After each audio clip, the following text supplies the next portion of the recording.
אתה, אדוני, הטוב שמך ולך נאה להודות.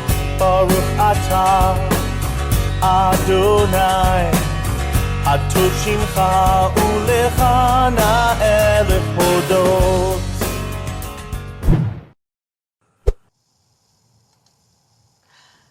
Hi everyone, welcome to 2 Minutes of Torah. Today is Wednesday, July 7th, 2021, and in our Hebrew calendar, it's the 27th of the month of Tammuz in year 5781. So today I want to talk about transitions, because we are in a time of year in the Jewish calendar that is really all about transitions. And the thing is, transitions are hard for people. We don't generally like to change. And this time of year is all about change. So right now we're in a period of time known as the 3 weeks. Yes, not a very original name. It comes from the idea of the 3 weeks in between these two major dates in the Jewish calendar, the 17th of Tammuz and the 9th of Av.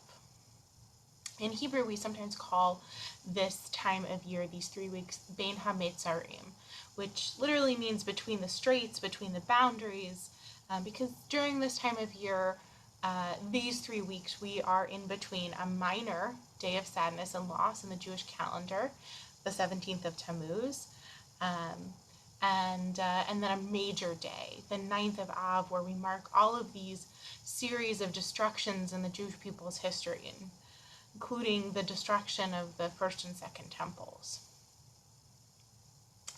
And so this time is really marked by an increase in mourning and grief rituals.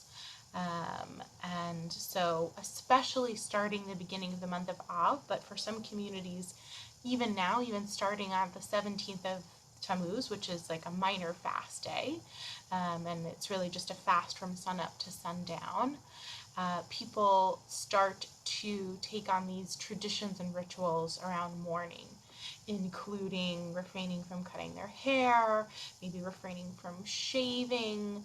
You're commanded during the month of Av to only bathe when absolutely necessary.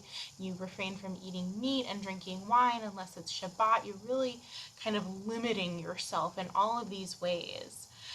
Because we're preparing ourselves, we're preparing for this we're in a transitional experience getting ready for Tisha B'Av. And because Tisha B'Av is known as the saddest day of the year, it's meant to be a day of national mourning. And yet the thing is, as soon as Tisha B'Av is over, we're in a new transition. We're on our way to the next thing, because 6 days later is the 15th of the month of Av, and it's a day of celebrating love and relationships and courtship. And then by the end of the month, Av ends, and the next month is the month of Elul, which is this whole month that's focused on love of God and ourselves and building our relationships and getting ready for the new year. And so it's all of these transitions that are happening, one right after the other, right after the other.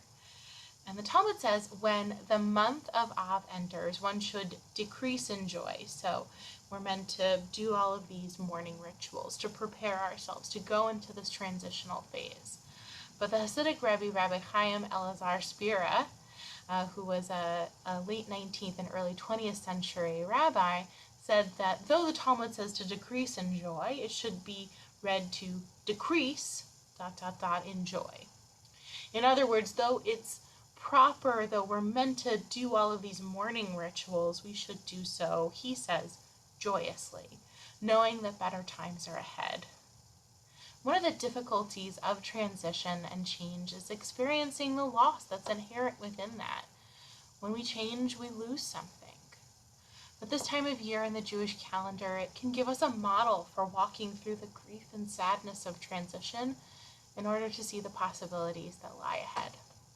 So I hope you take a moment today to think of what sort of change and transitions you want to start to explore, to recognize the loss that's a part of that experience, and then also to start to imagine the possibilities for the future. All right, have a great Wednesday, everybody. Bye.